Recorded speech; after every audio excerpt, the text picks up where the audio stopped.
L'ère de la technologie numérique, une arme à double tranchant. La technologie est partout. Elle façonne notre façon de travailler, d'apprendre et de nous connecter.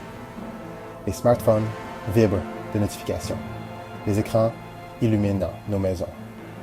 Bien qu'elle offre un certain confort, cette stimulation constante peut être oppressante.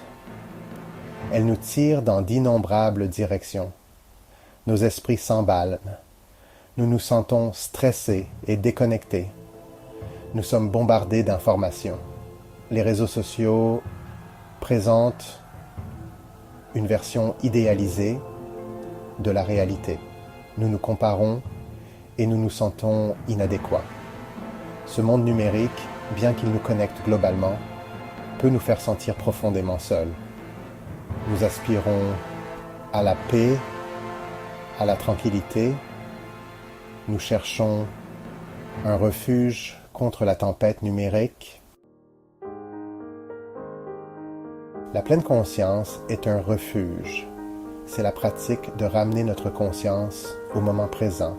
Nous prêtons attention à notre respiration, à notre corps et à nos sens. Nous observons nos pensées et nos sentiments sans jugement.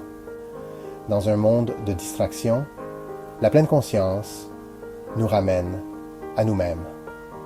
La pleine conscience ne signifie pas faire le vide dans son esprit. Il s'agit de remarquer ce qui est présent. Nous prenons conscience du flux et du reflux de notre respiration. Nous sentons le sol sous nos pieds.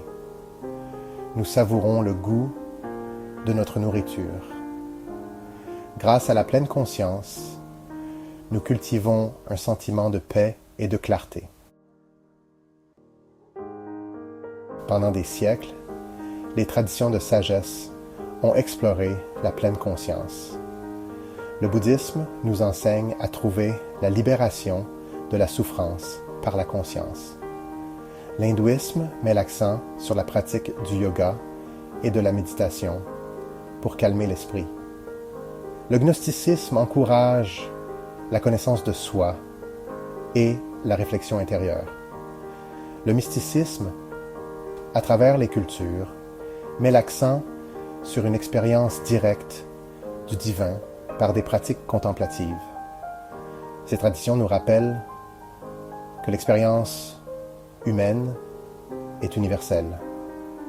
Bien qu'elle puisse utiliser des mots et des pratiques différents, toutes pointent vers la même vérité. La paix durable se trouve en nous. En puisant dans cette sagesse ancienne, nous pouvons affronter les défis de la vie moderne avec plus de facilité et de clarté. La science du calme. La science moderne confirme désormais les bienfaits de la pleine conscience. Des études montrent que les pratiques de pleine conscience peuvent réduire le stress, améliorer la concentration et la régulation émotionnelle. La recherche suggère également que la pleine conscience peut renforcer notre système immunitaire et promouvoir le bien-être général. Les neurosciences révèlent que la pleine conscience reconnecte nos cerveaux. Elle renforce les zones associées à l'attention, à la conscience de soi et à la compassion. La pleine conscience n'est pas seulement une pratique pour se sentir bien. Elle crée des changements tangibles et positifs dans nos esprits et nos corps. Trouver la paix dans un monde frénétique. Intégrer la pleine conscience dans une vie bien remplie est plus simple qu'il n'y paraît. Nous pouvons commencer par quelques minutes par jour. Trouvez un endroit tranquille, fermez les yeux et concentrez-vous sur votre respiration. Observez les sensations de chaque inspiration et expiration. Pendant la journée, intégrez la pleine conscience dans vos activités quotidiennes. Soyez attentif lorsque vous mangez, marchez ou faites la vaisselle. Lorsque vous vous sentez dépassé, arrêtez-vous un instant, prenez quelques respirations profondes et reconnectez-vous avec le moment présent. Rappelez-vous, la pleine conscience est un voyage, pas une destination. Soyez patient avec vous-même et profitez du chemin.